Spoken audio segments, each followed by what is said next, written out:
अस्सलामुअलैकुम। उम्मीद है आप खैरियत से होंगे और आप देख रहे हैं MLT वाइब्स विद फ़ा। आज हम बात करने वाले हैं एक ऐसे वायरस के बारे में जो दुनिया भर में लाखों लोगों की ज़िंदगी को मुतासिर कर चुका है, जिसका नाम है HIV यानी ह्यूमन इम्यूनोडेफिशिएंसी वायरस। ये एक मेडिकल टॉपिक है, लेकिन मैं कोशिश करूँगा कि आपको आसान ज़ुबान में समझाऊँ ताकि आप सब कुछ आराम से समझ सकें। चलिए शुरू करते हैं। सबसे पहले हम बात करेंगे व्हाट इज़ HIV। HIV होता क्या है, इसका मतलब क्या है। HIV का मतलब है ह्यूमन इम्यूनोडेफिशिएंसी वायरस। इस नाम को अगर हम तोड़कर समझें तो ये H से मुराद ह्यूमन, यानी ये वायरस सिर्फ इंसानों को इफ़ेक्ट करता है, infects only human beings. I means immuno deficiency, मतलब ये वायरस हमारे इम्यून सिस्टम को कमज़ोर बनाता है। Immuno deficiency virus weakens the immune system and increase the risk of infection. Vim का मतलब वायरस, यानी ये एक ऐसा माइक्रो ऑर्गेनिज़म है जो ज़िंदा रहने के लिए होस्ट सेल के अंदर घुस जाता है। जब किसी इंसान को HIV हो जाता है तो उसका इम्यून सिस्टम जो है वो आहिस्ता आहिस्ता कमज़ोर होना शुरू हो जाता है, क्योंकि इसमें जो है CD4 सेल्स मेनली जो है इम्यून सेल्स, उन पर अटैक करता है ये वायरस, जिसकी वजह से जो है इम्यूनिटी उस पर्सन की वीक होती जाती है और ये छोटे मोटे इन्फेक्शन भी फिर उसको जो है ना उस पर्सन को जल्दी लग जाते हैं। अगर हम HIV की क्लासिफिकेशन की बात करें तो HIV एक ख़ास ग्रुप के वायरसेस में आता है जिसे हम रेट्रो वायरस कहते हैं। ये रेट्रो वायरस वो वायरसेस होते हैं जो अपना RNA पहले DNA में कन्वर्ट करते हैं और फिर होस्ट सेल के DNA में मिल जाते हैं और फिर डिज़ीज़ काज करते हैं। HIV जो लेंटी वायरस सब ग्रुप जो है उसमें आता है और ये वायरसेस स्लो डिज़ीज़ काज करते हैं। और भी लेंटी वायरसेस हैं HIV के अलावा भी। HIV जो है वो लेंटी वायरस के सब ग्रुप है, तो HIV के अलावा और भी जो वायरसेस हैं आते हैं लेंटी वायरसेस में, उनमें SIV जो मंकी को इफ़ेक्ट करता है, FIV जो कैट्स को इफ़ेक्ट करता है और विजना जो शीप को करता है। एक ख़ास बात यह है कि रेट्रो वायरस अनलाइक दूसरे वायरसेस DNA नहीं रखते, ये RNA बेस्ड होते हैं। इस स्लाइड में हम HIV के स्ट्रक्चर को डायग्राम की मदद से समझेंगे। सबसे जो बाहर आपको नज़र आ रहा है यह है वायरल इन्वेलप। ये एक फैटी लेयर होती है जो वायरस को कवर करती है। इस इन्वेलप के ऊपर छोटी छोटी स्पाइक्स होती हैं, तकरीबन 72 स्पाइक्स होती हैं HIV के वायरस के अंदर। इन स्पाइक्स में दो इम्पोर्टेंट प्रोटीन्स होती हैं। उन दो प्रोटीन्स का नाम है GP120 और GP41। GP की एब्रीविएशन है glycoprotein.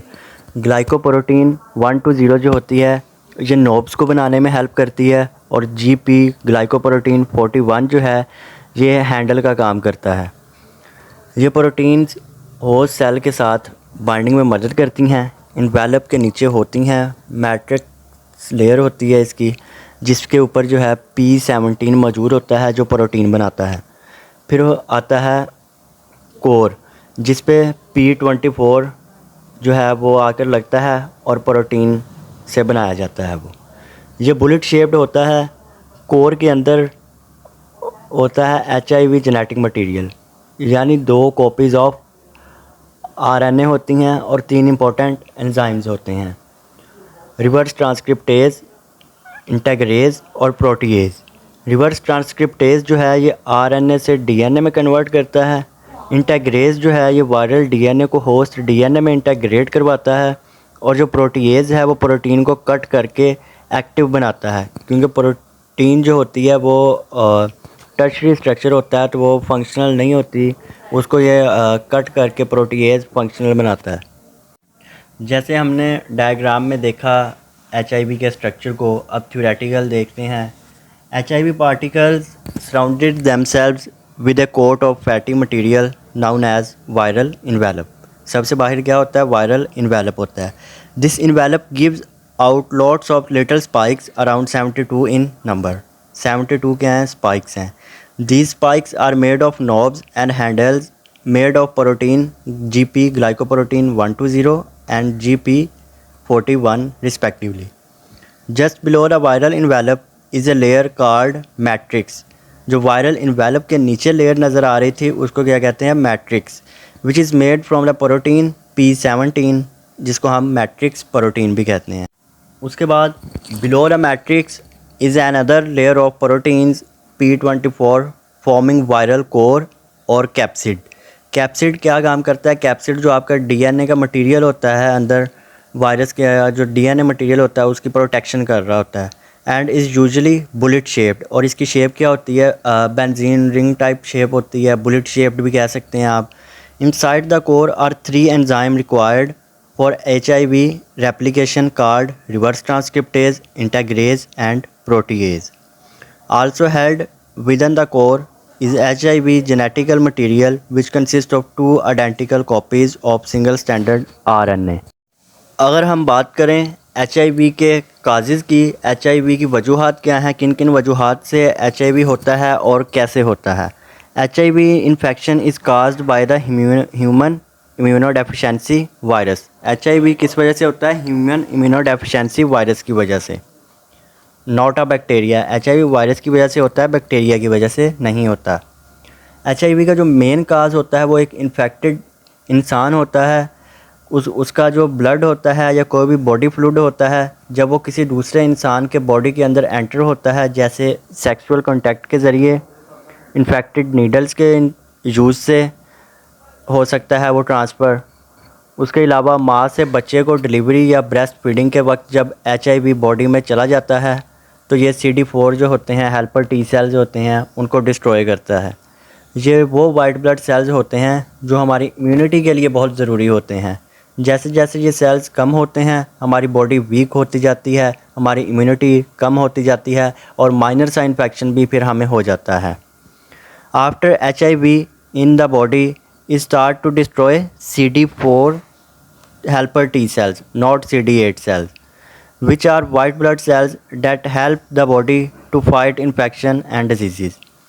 HIV is spread when blood, semen or vaginal fluids from an infected person enter another person's body, usually through sexual contact, from sharing needles when injecting drugs, or from mother to baby during birth. ये माँ से बच्चे के दरमियान भी हो सकता है, ठीक है। उसके बाद ये हम ब्लड टेस्ट वगैरह करवाने जाते हैं तो नीडल शेयरिंग से हो सकता है। उसके बाद अगर आप हमाम पर जो जाते हैं, ठीक है, वो ब्लेड अगर रीयूज़ करें किसी हेपेटाइटिस वाले पेशेंट का, चाहे HIV वाले पेशेंट्स का वो यूज़ करें तो दूसरे में भी होने के वो ख़दशात होते हैं, वो चांसेस होते हैं कि दूसरे पर्सन को भी वो ट्रांसफ़र हो सकता है। अगर वही सेम ब्लेड यूज़ करेंगे, वही सेम लैब्स में नीडल यूज़ होंगी, हॉस्पिटल्स में वही नीडल्स अगेन एंड अगेन अगर यूज़ करेंगे तो ये HIV होने के चांसेस का रिस्क बढ़ सकता है। ये इस डायग्राम में जो है HIV वायरस की, ह्यूमन इम्यूनोडेफिशिएंसी वायरस की पैथोजेनेसिस बताई गई है। पैथोजेनेसिस का मतलब होता है कि किसी तरह से HIV जो है वो बॉडी में गया है, उसने इन्फेक्शन काज किया है, तो वो कैसे किया है, उसका जो प्रोसेस था इन्फेक्शन काज करने का, बेसिकली उसको हम पैथोजेनेसिस कहते हैं। पहले HIV CD4 रिसेप्टर जो होते हैं, CD4 सेल के जो रिसेप्टर हैं और कीमोकाइन को रिसेप्टर्स हैं, उनके साथ जाकर ये बाइंड करता है, फिर ये वायरस के अंदर चला जाता है। इसे फ्यूजन और अनकोटिंग कहते हैं। वायरस का RNA रिवर्स ट्रांसक्रिप्टेज की मदद से DNA में बदलता है, फिर इंटीग्रेज DNA को होस्ट सेल के अंदर ले जाता है, होस्ट सेल के DNA में ले जाता है। अब सेल का सिस्टम वायरस को प्रोटीन्स बनाता है, प्रोटीएज जो होता है वो प्रोटीन्स को कट करके उनको फंक्शनल बनाता है, फिर ये नए वायरसेस बनाते हैं, बाहर निकलते हैं और दूसरे सेल्स को भी इन्फेक्ट करते हैं, और इसी तरह ये डिज़ीज़ सीवियर होती जाती है ग्रेजुअली अगर हम इसका प्रॉपर ट्रीटमेंट नहीं करते और प्रॉपर ये अगर अर्ली डायग्नोस नहीं होती। अब पैथोजेनेसिस की थ्योरी में क्या आ जाएगा? Attachment of virus at the CD4 receptor and कीमोकाइन को रिसेप्टर। CD4 पर क्या है? रिसेप्टर हैं, और को रिसेप्टर हैं कीमोकाइन पर। Viral fusion and uncoating, reverse transcriptase. Reverse transcriptase आपको पता है कन्वर्ट करता है RNA से DNA में, और ट्रांसक्रिप्टेज जो होता है एंजाइम वो कन्वर्ट करता है DNA से RNA में। Migration to nucleus integration of the viral DNA into cellular DNA by the enzyme integrase ने integration करवानी होती है, transcription and RNA processing, protein synthesis P21 और P17, protease cleaves polypeptide into functional HIV proteins and the virion assembly. Virions होते हैं जो virus के छोटे छोटे पार्टिकल्स होते हैं। विरियन बडिंग होती है और विरियन मैचुरेशन होती है, जिसके बाद ये बिकम इन्फेक्टेड हो जाते हैं। ये वायरस जो है इन्फेक्शियस फॉर्म में आ जाता है और ये फिर इन्फेक्शन काज करता है। HIV की जो है वो 4 स्टेजेस होती हैं। जो स्टेज 1 है उसको हम प्राइमरी स्टेज भी कहते हैं। उसके अंदर क्या होता है, आपको फ्लू लाइक इलनेस होती है, यानी कि ज़ुकाम, गला ख़राब वगैरह और बॉडी के अंदर पेन होती है। बस इसके अंदर occurs 2 to 6 weeks after infection और there may be no symptoms at all. Infected person can affect other. आपको पता है कि जो पर्सन इफेक्ट हुआ है वो दूसरे को अफेक्ट कर सकता है। कुछ लोगों में जो है ये सिम्टम्स शो नहीं हो रही होती। ये स्टेज जो होती है प्राइमरी स्टेज यूजुअली 2 से 6 हफ्तों के अंदर होती है। स्टेज 2 जो है ये एसिम्प्टोमेटिक स्टेज इसको कहते हैं। एसिम्प्टोमेटिक का मतलब होता है कि इसमें कोई सिम्टम्स नहीं शो हो रही होती। This stage is free from symptoms. There may be swollen glands. इसके अंदर क्या होगा, ग्लैंड्स के अंदर स्वेलिंग हो सकती है। HIV antibodies are detectable in the blood. HIV को हम स्क्रीनिंग के ज़रिए उसकी जो IgG और IgM एंटीबॉडीज़ हैं उनको डिटेक्ट कर सकते हैं। This stage is last for about 10 years। Stage 2 जो है ये 10 साल तक रहती है। इसमें जो है पेशेंट्स को सिम्टम्स अपीयर ही नहीं हो रही होती। सिर्फ ब्लड टेस्ट से ही पता चलता है कि HIV की एंटीबॉडीज़ इसके अंदर मौजूद हैं, HIV वायरस इसके अंदर है या नहीं। ये स्टेज जो है ये कुछ बुक्स में लिखा हुआ है कि 8 से 10 साल तक, और कुछ में है कि 10 साल तक चल सकती होती है। ये स्टेज 2 एसिम्प्टोमेटिक स्टेज जो है। स्टेज 3 जो होती है ये सिम्प्टोमेटिक स्टेज होती है। इसके अंदर क्या होगा, इसके अंदर सिम्टम्स शो होंगे। स्टेज 2 एसिम्प्टोमेटिक थी, उसके अंदर कोई सिम्टम्स शो नहीं हो रहे थे। The person start showing symptoms like fever, skin disease, the immune system, emergence of opportunistic infection and cancer. Symptomatic stage के अंदर कैंसर भी हो सकता है। ये सिर्फ जो है ब्लड टेस्ट से भी पता चल जाता है, और इसका जो है आपको इलाजा भी कर सकते हैं। इस स्टेज के ऊपर पेशेंट को इन्फेक्शंस जो है वो ख़ुद ही फील होने लग जाता है इस स्टेज पर। स्टेज 3 जो है सिम्प्टोमेटिक, क्योंकि सिम्टम्स शो हो रहे होते हैं, स्किन प्रॉब्लम्स हो रही होती हैं, बुखार हो रहा होता है, वेट लॉस भी हो सकता होता है कुछ पेशेंट्स का। उसके बाद आ जाता है स्टेज 4। स्टेज 4 जो है ये इसकी सीवियर फॉर्म है, HIV एड्स। इसी स्टेज पर आकर इसको नाम दिया जाता है बेसिकली। इस स्टेज में जो है वो इम्यून सिस्टम तकरीबन ख़त्म हो चुका होता है। ये एक इस तरह कह सकते हैं कि ये लास्ट स्टेज है। पेशेंट जो है वो सीरियस अपॉर्चुनिस्टिक इन्फेक्शंस में मुब्तला हो जाता है, जैसे कि नमूनिया है अपॉर्चुनिस्टिक इन्फेक्शन, उसमें हो सकता है TB हो सकती है, कैंसर हो सकते हैं। इसी वजह से इस स्टेज को जो है एड्स स्टेज भी कहते हैं। The immune system weakens, the illness become more severe leading to AIDS acquired immunodeficiency syndrome. Syndrome कहते हैं मल्टीपल डिजीज़ को। The illness become more severe leading to emergence of opportunistic infection and cancer. अब HIV जो है ये इसकी transmission कैसे होती है, ये ट्रांसफ़र कैसे होता है। HIV virus is pass from one person to another person through blood to blood. यह ब्लड टू ब्लड भी हो सकता है, यानी कि आपका HB कम था, आपको ब्लड की ज़रूरत पड़ गई, आपको सर्जरी के वक्त ब्लड लॉस हो गया, एक्सीडेंट के वक्त ब्लड लॉस हो गया, तो आपको ब्लड की ज़रूरत पड़ी और आपने ब्लड लगवाया। ठीक है, तो आपने जिस पर्सन का ब्लड लगवाया, हो सकता है उस पर्सन के जो है ब्लड के अंदर HIV की एंटीबॉडीज़ हों, तो वो आपके अंदर ट्रांसफ़र हो सकती हैं। अनप्रोटेक्टेड सेक्स के ज़रिए भी हो सकती है, by kissing. In addition, infected pregnant women can pass HIV to their baby during pregnancy or delivery, as well as through breastfeeding. अगर किसी माँ को है HIV पॉजिटिव है वो, तो वो जो है आगे चाइल्ड होगा उसके अंदर भी जो है वो 90% चांस होते हैं कि वो अंदर उसके अंदर भी ट्रांसफ़र हो सकता है। The body fluids have been proven to spread HIV। Body fluids, blood की हमने बात की, किस तरह होता है। सीमन से अनप्रोटेक्टेड सेक्स की वजह से, वजाइनल फ्लूइड भी अनप्रोटेक्टेड सेक्स की वजह से, ब्रेस्ट फीडिंग माँ से बच्चे के अंदर, और अदर बॉडी फ्लूइड्स जो हो सकते हैं जिसमें इन्होंने ब्लड का जिक्र किया है कि ब्लड से मेनली होता है, नीडल शेयरिंग से हो सकता है। सेरिब्रोस्पाइनल फ्लूइड ये बेसिकली हमारे जो ब्रेन है उसके इर्द गिर्द होता है ये मौजूद, और ये स्पाइनल कॉर्ड के इर्द गिर्द मौजूद होता है, तो उसकी शेयरिंग से भी ये हो सकता है HIV ट्रांसफ़र हो सकता है। HIV के जो सिम्टम्स होते हैं ना, ये हर स्टेज में अलग अलग होते हैं। कुछ सिम्टम्स तो आम होते हैं जैसे डायरिया हो गया, फटीग और वीकनेस, फटीग कहते हैं कि थका थका फील करना, फीवर, बुखार, हेडेक, सर दर्द, जॉइंट पेन,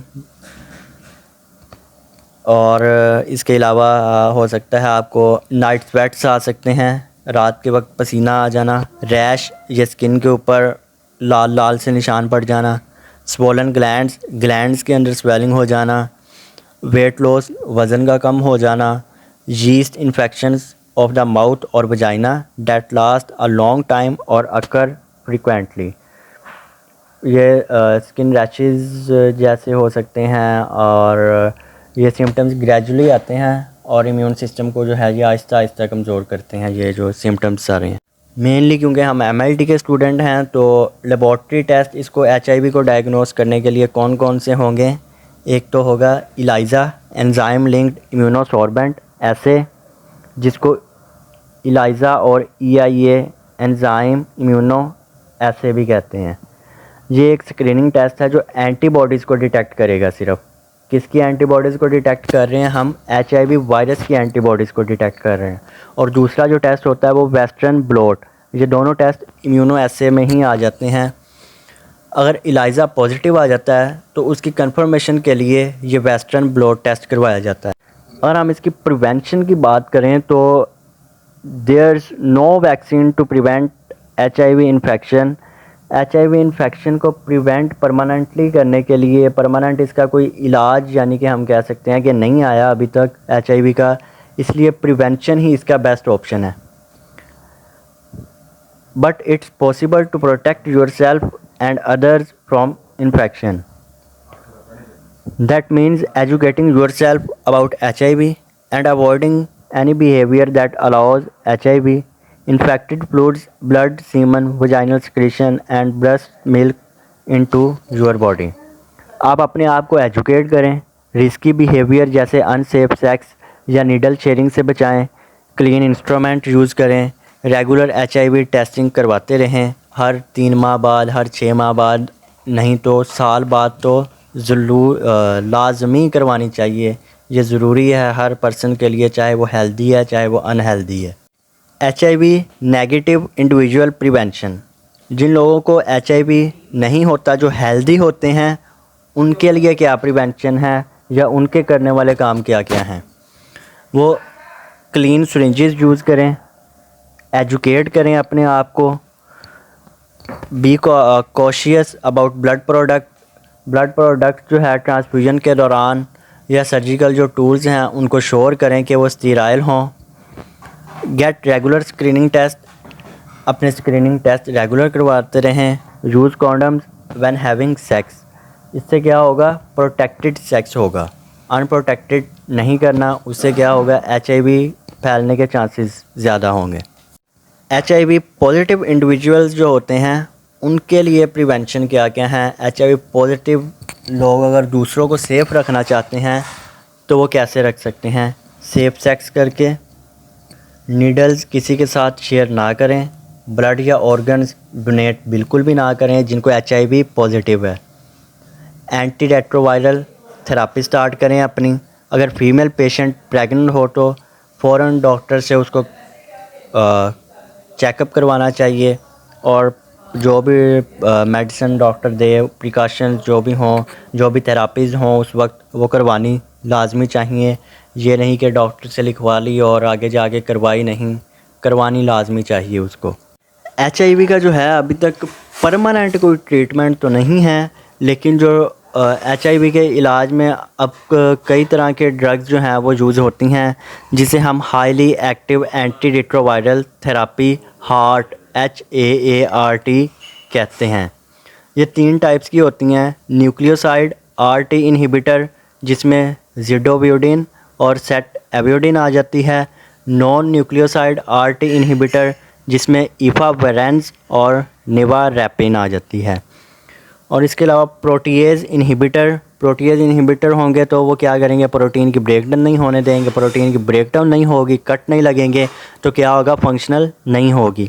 इसमें जो आ जाती हैं ड्रग वो है अटैज़नाविर, डैरानोविर। ये ड्रग्स मिलकर वायरस की रेप्लिकेशन को रोक देती हैं, लेकिन कम्प्लीटली जो है ये ख़त्म नहीं करती, रोक सकती हैं, यानी कि प्रिवेंशन है, लेकिन प्रॉपर कोई इसका परमानेंट ट्रीटमेंट नहीं है। तो ये था हमारा डिटेल ओवरव्यू HIV एड्स के बारे में। अगर आपको ये वीडियो इन्फॉर्मेटिव लगी हो तो लाइक, शेयर और सब्सक्राइब ज़रूर करें। अगर कोई सवाल हो तो कमेंट सेक्शन में लिखना ना भूलें। मिलते हैं अगली वीडियो में, तब तक के लिए अल्लाह हाफ़िज़।